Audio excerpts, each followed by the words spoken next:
Bienvenue. Aujourd'hui, on s'immerge un peu dans le bilan final de Marié au premier regard, la saison 9 de 2025. Notre source, c'est un article qui récapitule vraiment toutes les décisions finales des couples, celles révélées dans le tout dernier épisode. L'idée, c'est de voir clair qui est resté ensemble et ben, qui a pris un autre chemin après l'expérience. Petit rappel rapide du concept, même si on connaît, des inconnus qui se disent oui le jour où ils se rencontrent. Basé sur quoi? Des tests scientifiques de compatibilité. Alors la grande question, est-ce que cette science, elle a marché cette année? On va regarder ça couple par couple. On commence avec Laurie et Anthony. Bon, eux, c'était mariage et puis divorce. Mais l'histoire est sympa quand même. Ils sont restés hyper proches, de très bons amis.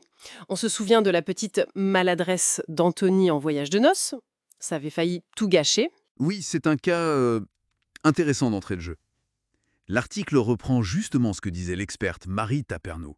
Elle parlait de cette frustration, de voir une compatibilité qui semble évidente sur le papier, mais qui se heurte aux angoisses des participants. Résultat, au lieu d'un couple amoureux, on a une amitié très forte, des amis inséparables. Elle note quand même le côté positif, l'évolution personnelle de chacun, et puis ce cadeau de l'amitié finalement. Une amitié forte plutôt qu'un amour. Ouais, c'est un premier constat. Passons à Marina et David. Bon, pour eux, même issue. Ok, divorce.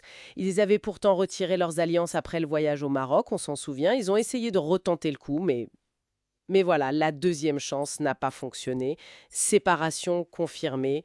On enchaîne avec un cas express, on peut dire, Sophie et Guillaume. Alors là, record à la saison, mariage annulé quelques heures après la cérémonie. Ils sont tous les deux célibataires aujourd'hui. Et, petit détail qui pique, Guillaume, il n'a pas mâché ses mots sur Instagram. Il a carrément questionné la fiabilité des tests des experts. Ah oui, ça c'est notable. Un participant qui remet en cause la méthode aussi directement, surtout après un échec aussi rapide. Ça interroge forcément. Ça montre bien les limites peut-être de cette science face à la complexité humaine, aux attentes, à la pression aussi. L'article n'en dit pas plus sur ces critiques exactes, mais le fait est là. Ensuite, Coralie et Bruno. Eux, c'était différent au moment du bilan. Ils avaient décidé de rester mariés. Par contre, l'article précise bien qu'on ne sait pas où ils en sont maintenant. Donc, mystère. Après, on a Marie et Laurent. Eux aussi, ça s'est terminé par un divorce. Le parcours de Marie était déjà un peu particulier. Un premier mariage annulé dans l'émission, puis cette seconde chance avec Laurent. Il y avait eu une alchimie, on avait l'impression au début. Mais bon, finalement, ça n'a pas tenu la distance. Mais attention, il n'y a pas que des échecs, heureusement. Le grand succès de cette saison, c'est Clémence et Malik. Eux, ils sont toujours ensemble, ils ont l'air super heureux. Ils parlent même d'un deuxième voyage de noces. C'est une belle revanche pour Clémence, non? Après son nom devant le maire dans une saison précédente. Sa persévérance a payé. Elle le dit elle-même, c'est cité. Je le vois comme l'homme de ma vie, je n'ai aucun doute. C'est fort. Oui, c'est vrai que cette réussite, elle est marquante.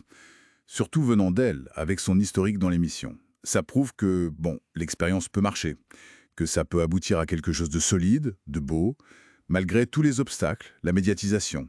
C'est peut-être l'exception, ou alors la preuve qu'avec les bonnes personnes, et un peu de chance aussi sans doute, eh bien ça fonctionne. Autre dynamique. Intéressante. Mallory et Mélanie. Elles ont divorcé. L'article rappelle que Mallory est bisexuelle. Et apparemment, très vite, une sorte de friendzone s'est installée entre elles, malgré le mariage.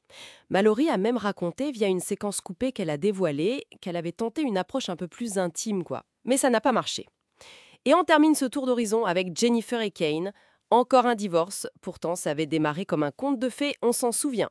Mais la relation s'est dégradée. Kane a beaucoup hésité au moment du bilan d'ailleurs, avant de finalement confirmer la rupture. Jennifer, elle, est célibataire. Bon, alors si on fait le compte final, sur les 8 couples dont on a parlé, basés sur l'article, il n'y en a que 2 qui sont restés mariés juste après l'expérience. Coralie et Bruno, avec le point d'interrogation sur leur statut actuel, et puis le couple succès, Clémence et Malik. Critère principal. C'est assez faible, il faut le dire. Surtout quand on pense à la promesse de départ, former des couples durables grâce à la science. On voit bien que la complexité des relations, les personnalités, les aléas, et puis sans doute la pression médiatique aussi, ça pèse énormément. Et c'est là qu'on peut peut-être laisser une question en suspens.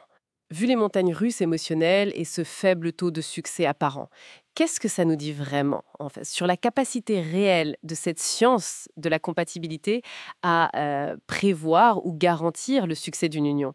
Surtout comparé à la construction d'une relation dans la vraie vie, qui est souvent lente, complexe, imprévisible. La question reste ouverte.